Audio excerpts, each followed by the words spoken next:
Hi and welcome to Best in Tesla and the new show Overflow episode 16. We have some legacy OEMs declining in sales for the 7th quarter straight, while BYD continues to grow very fast. And Tesla's Model Y is still the king in Europe despite what you might hear. But Volkswagen also has a BEV model on the rise. And we have another former Tesla employee wanting to help with another part of getting us to a sustainable future. And full self-driving has come to Europe. And Giga Texas now also has cars driving themselves around the lots. And the trade war is in full swing and countries seem to be lining up to want to negotiate with the US. And we have an investor saying that Elon Musk might be off with the timing in humanoid robots, but the valuation is real. All of this and much more in today's episode.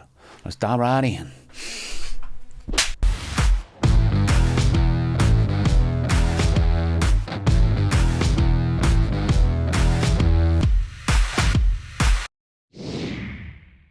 Let's put our living stereo stylus in this groove.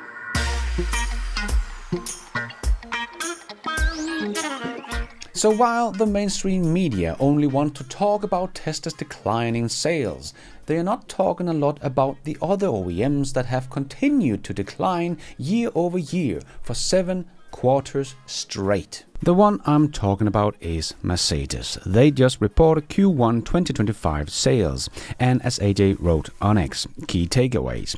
Q1 2025, Mercedes-Benz Group 7th consecutive quarter of year-on-year reducing vehicle deliveries. The car segment lost 3.6% of sales, while the van segment lost 21.5% of sales. Q1 2025 marked the most significant year-on-year decline ever reported, post-truck business spin-off of course. Within the car segment, the important top-end vehicle sales category, Mercedes high-end sales, decreased by 2.2%. Mercedes' main market, Europe and China, continues their sharp decline, while the US market delivered a sales increase, underscoring the importance of the US market to Mercedes-Benz Group. So their last big market that Mercedes is still growing in, the US, has just put a 25% tariff on their imported cars. And as I talked about last week, about 60 to 65% of Mercedes cars sold in the US are imported. So this could really hurt Mercedes in a big way, as this is the only market they have left that is not declining. But that might change with the new tariffs, and we could see Mercedes continue their decline in the next quarter. And you can also see on this chart that Mercedes is getting an average of $9,000 tariffs on their car in the US. And as you can see, Tesla is the least affected of these tariffs, as we had talked about before. So while we continue to see the Germans struggle, we can also see the Chinese big boys are not declining but continuing to grow. As AJ also shared BYD's Q1 numbers. BYD's global sales increased 60% year on year and experienced an almost identical in relative term first quarter sequential decline of 34%, so Q1 is always down compared to Q4. And plug-in hybrid sales represented the primary sale growth driver, a trend which started in Q1 of 2024. BEV sales grew 39% year-on-year, and thus just above half of the plug-in hybrids year-on-year sales growth rate. As a result, BYD returns significantly back to its root, a hybrid electric vehicle seller, as evident by plug-in hybrid sales, accounting for the vast majority of BYD's vehicle sales at 145% of BEV sales. Despite plug-in hybrids outperforming BEVs, no company has ever sold more BEVs over a trailing 12-month period at 1.881 million. However, with an average selling price of below $20,000, BYD's BEV revenue continues to be dwarfed by Tesla's BEV revenue. BYD published this morning their estimated Q1 earnings, which imply approximately a 100% year-on-year earnings increase. Note that this is not only including the car business, but also their large battery business globally and other business like device assembly. Additionally, we we don't know what percentage of earnings is derived from subsidies, which accounted in Q4 for 21% of pre-tax earnings, so getting a lot of help from the Chinese government, but is still growing very, very fast. And that stands in sharp contrast to the falling German auto industry that is seen decline and firing people and closing plants, and as Michael Dunn also shared on X. Chart of the day: the rapid decline and fall of the global car brands in China. Every percent decline represents 250,000 vehicles, and they have declined from 64 to 31, so that is 33%. That is 8.25 million vehicles gone from legacy automakers in China. A big shift in the industry is definitely happening right in front of our eyes. But how is Tesla actually doing in Europe? Because we only hear about the bad news in the mainstream media. And I can see how that can impact people that I meet all the time that thinks that no one wants to buy a Tesla in Europe anymore. Well, let's do a little update on the sales for Tesla in Europe. Because firstly, if we look at the numbers we don't have all the numbers yet from all the countries, but that is of course equal for all the brands. So as you can see here, Tesla's Model Y did become the best-selling EV in Europe in Q1 of 2025. And if we look at the months separately, we can clearly see the ramp. Going from January to March is usually going up, of course, but still we can see that in January it was 4,200 Model Y sold, in February it was 5,800 Model Y sold, and in March it was 10,000 Model Y sold, and still counting some numbers. Yes, this is way below last year's numbers, but that is exactly what we were expecting, as Tesla shut down the only production line Tesla has in Europe. They only produce the Model Y here, so shutting down that for weeks is going to have a huge impact on Tesla sales here in Europe. And it did. But that does not mean that everyone else is just overtaking Tesla now. In fact, Tesla's Model Y has managed to sell more units than any other EV model in Europe. And no one of the other guys had to shut down their entire production for weeks. So this really shows us how far ahead Tesla really is. Their sales in Europe are down maybe something like 40%. We don't have the final result yet, but down something like 40%.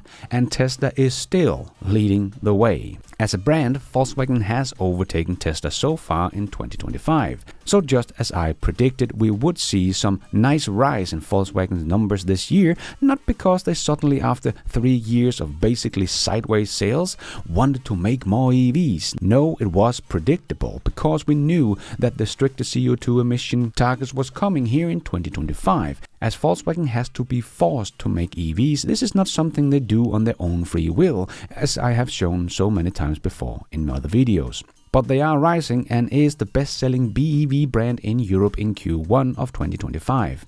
And the ID7, which was a complete flop in China, has actually started to get some momentum here in Europe. But I personally also think this is Volkswagen's best EV on the market right now. It has a very nice size trunk that opens like a hatchback, and it has a very nice range as well, and can charge with a decent 175 kilowatt, and it can even preheat the battery now for better charging experience as we know it from the Teslas. It can only do a 0 to 60 in 6.5 seconds, but still not bad. And it also comes in a touring model, which is a very popular model here in Europe. And oh my god, have they copied Tesla's ventilation system? But that just means that the ID7 comes with a very nice ventilation system. So all in all, just a very good all-around EV. I do understand why it seems like a boring car in the extremely competitive market in China, as it is just a good all-around EV, not really many bells and whistles that the Chinese people really like. But it fits the European market very well, and it seems to be gaining some momentum here in Europe. But I don't think we will see it become a true competitor to Tesla's Model Y, even though they are pretty close right now. But I think this is because Tesla is not fully ramped with the Model Y refresh, because the ID7 is also quite expensive. The refreshed Model Y has a starting price that is about $15,000 less than the ID7. And even though the most expensive Model Y right now, that is the long-range all-wheel drive, is still $6,000 less expensive than the cheapest ID7.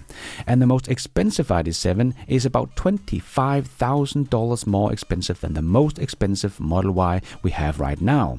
But we are of course still missing the performance version, but that will probably still be around $20,000 less expensive than the ID7. So I still think by the end of the year we will see the Model Y completely dominating in the European market once again. And the ID7 will do nicely, but I don't think we will see it in the top 5 in Europe. It is just too expensive for that. But let's see how it all goes.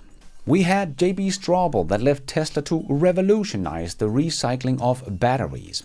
But we have another former Tesla employee wanting to help with another part of getting us to a sustainable future.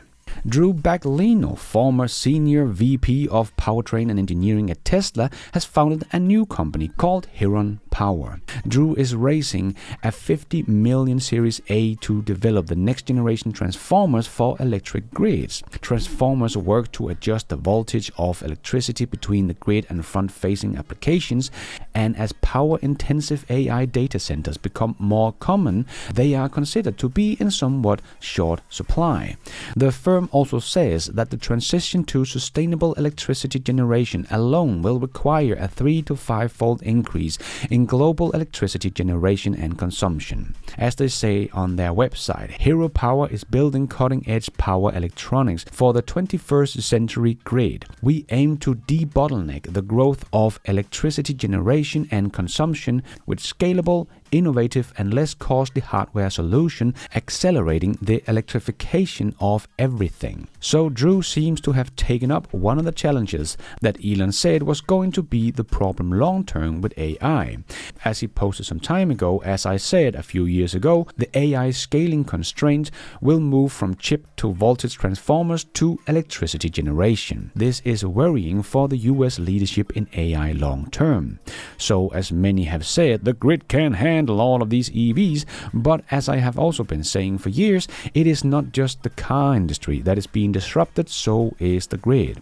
With solar and battery taking houses completely off the grid and virtual power plant and megapacks helping to stabilize the grid, and Tesla's virtual machine mode replacing the much needed mechanical inertia in the grid. And now Drew wants to create the next generation transformers for the grid as well. So we are seeing all the puzzles coming together for stabilizing the grid and updating it for the 21st century. And we can also see our energy generation is getting increasingly clean.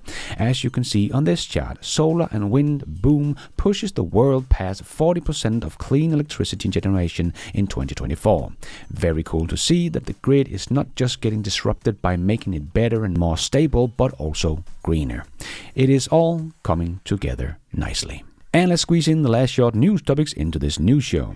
Yes, it's time for the Tesla Shorts. We had some awesome news from Joe Tagmeyer from the Giga Texas factory, so let's just listen to what he had to say. The rest of the news that I want to show you today has to do with some breaking news that I'm going to be able to show you during the video, but here are a few images and a couple of video clips. What this is the new Model Ys, and also I saw a Cybertruck are now driving unsupervised with no humans in them from the factory over to the outbound lot. And they're driving to the south along the west side of General Assembly, down to where the fork in the road is, going under the South Bridge, and then turning to the north and driving along that road that goes by the Cyber Tunnel, and then they queue up by the east side of the end of line. Once they are all there, then I saw that humans were then moving them into the end of line facility for the processing. So at least about 2 miles worth of driving is being done now without humans by both Model Ys and Cybertrucks here at Giga Texas. So cool to see that now Giga Texas has joined Fremont in having the Model Y and the Cybertruck drive themselves from the production line to the parking lot. And with nothing extra installed, as someone like BMW is doing in their factory, this is something the cars can just do all on their own. Very, very cool. And it does seem like the Trump's tariffs are working in the way that he probably wants all the countries to come and negotiate with them on tariffs and trade deficit, so the US can get rid of some of the tariffs other countries put on US goods. That is also one of the biggest reasons why Tesla has never come to India yet, because of the 100% tariffs there is on imported cars into India. But now India is also saying they are ready to negotiate, and no wonder. They have the car company Tata, and they have been the one being hit the hardest on these tariffs, as you can see on this chart from Yahoo Finance. And Israel is also going to drop their tariffs and eliminate the trade deficit, as Benjamin Netanyahu announced in the Oval Office. If I can mention tariffs, it's a subject of some interest today. I can tell you that I said to the President a very simple thing. We will eliminate the trade deficit with the United States. We intend to do it very quickly. We think it's the right thing to do. And we're going to also eliminate trade barriers, a variety of trade barriers that have been put up unnecessarily. And I think Israel can serve as a model for many countries who ought to do the same. I recognize the position of the United States. It says, we're allowing other countries to put tariffs on us, but we don't put tariffs on them. And, I'm a free trade champion, and free trade has to be fair trade. And I think that's basically the position that you have put forward, Mr. President. We are going to eliminate the tariffs, and rapidly. I had the opportunity to speak to Secretary Lutnick yesterday. We talked about how we could affect this quickly, and I hope to bring the solution very quickly. We're not talking about intentions. We're not talking about just words. We're talking about results. And those results are going to come back. That's the first. Thank you very much. It's very nice. Thank you. Thank you.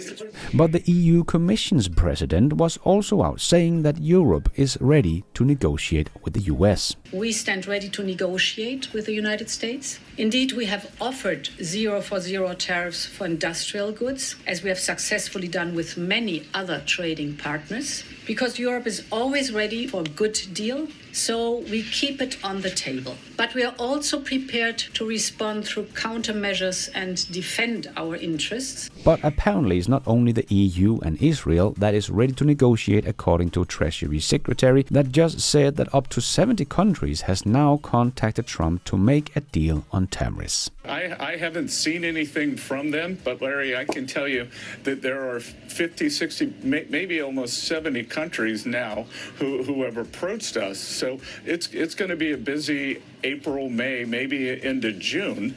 And Japan is a very important military ally. They're a very important economic ally. And the U.S. has a lot of history with them. So I would expect that Japan's going to get priority just because they came forward very quickly. But it's going to be very busy. And if President Trump again gave himself maximum negotiating leverage, and just when he achieved the maximum leverage, he's willing to start talking. So a lot of things is happening with all these trade wars, and let's see where it all ends and what impact all of this will have on Tesla sales in the different markets around the world. But it's all far from over. There will be a lot of back and forward, but eventually the dust will settle and we will see what will come out of all of this. And the protesters continues against Tesla and Doge and Trump, but we also get more and more insight to the people that are meeting up, that is not coming with their own signs, but they are handed out to people. I mean, this is getting ridiculous. What's that? So neighbor gave me, yeah. Who gave you that? The people that gave me the sign. It's a free sign. Oh, someone gave you the sign, and then they gave you the handout. So are you reading it now to try to answer the question? Yeah, but I mean... Can I see that? Can you hold that up? I'm just curious. You can have it. I can have it? Yeah, you can have it. Alrighty. So where did you get the sign? All the way in the gatekeeper's house. Okay. Yeah, it's just paper store. And that's another one? They gave you 2 pieces of paper? Yeah. They have that one too? Yes, you can have both. Oh, okay. So what brings you guys out here today? Just because I saw people were hanging out with people from... Well, the exact same thing is happening here. Here are 5 radical leftist groups protesting Elon Musk, one of which received $7.6 million, none other than from George Soros. And one of those groups, known as Invisible Project, received that $7.6 million from George Soros to do exactly what you guys are seeing, to boycott and to protest anything related to President Trump. So it's very safe to say that the people protesting are probably not getting paid, but the organizers, they're getting a nice paycheck. So Elon, you're right in a sense. These people aren't paid protesters, but the people organizing this definitely are. And you might remember last week that I showed that even the president of the US Oil and Gas said that he was considering buying a Tesla. Well, now he has, as he wrote on X, protesting the protest yesterday by protesting in my own way, with my wallet. Let's go. And have now officially bought a Tesla Model 3. The president of the US Oil and Gas. Who would have thought? And while there is a lot of noise surrounding Tesla, it's good to just step back and look at the bigger picture and what is coming. Here is a little video of Chris Camillo talking about Tesla's humanoid robot potential. I think his timelines are off. But what he is saying is absolutely correct. The end game for humanoids at Tesla is meaningfully larger than anything else the company has ever done. You know, I put out a tweet thread in January of 24 at Chris Camillo, 15-part tweet about how just the Optimus division of Tesla could theoretically be valued at $10 trillion by the end of 2030. And that's only with 1 million commercial and industrial humanoids being deployed globally. And that's because these humanoids are being deployed at something relatively close to their human equivalent output value. So there's a tremendous amount of value for a commercial and industrial humanoid. I do feel that Tesla is going to be a top 3 or 4 company. Maybe they're number 1. It really doesn't matter. I think this is a $10 trillion plus opportunity over the next 5 to 8 years for Optimus and Tesla. And Tesla shared a new video of full self-driving in Europe. I did make a whole video about this yesterday, so if you want to learn more, check that one out. But as they wrote, while waiting for regulatory approval.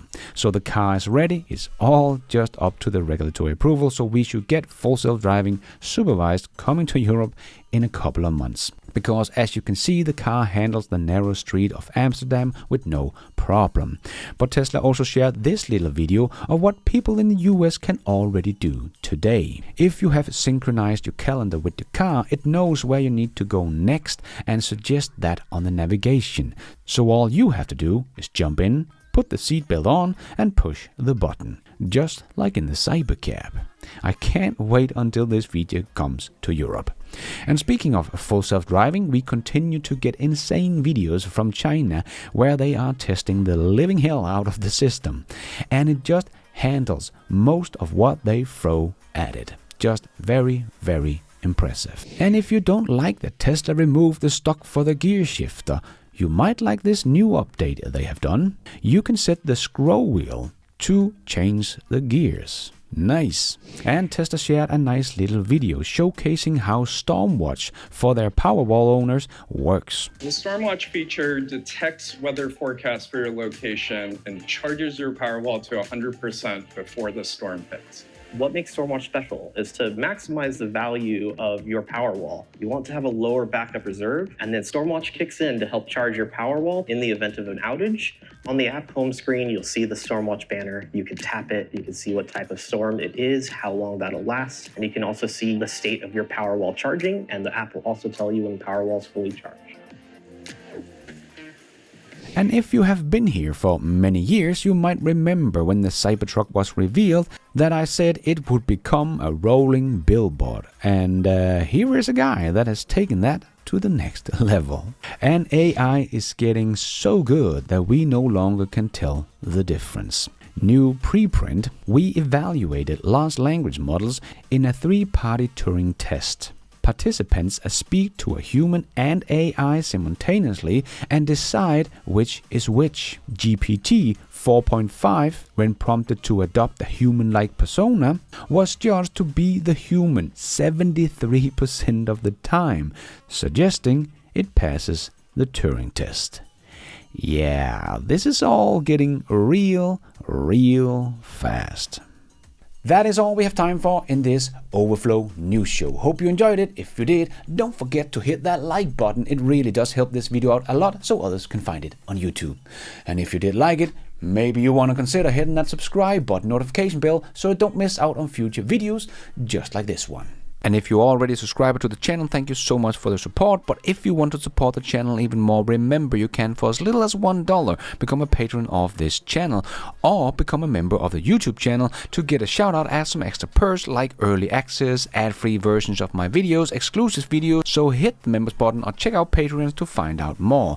And don't forget to follow me on X. I post pretty much all the news as it comes out and a lot more. And check out the merch store to get some merchandise and support the show. It is also possible to support the show without becoming a member or a patron. There is a donation option down below or on my website bestintesla.com. You can also become an executive producer and get news articles, exclusive videos, behind the scenes, and access to all my research charts and spreadsheet also on bestintesla.com, or as simple as hitting the super like button.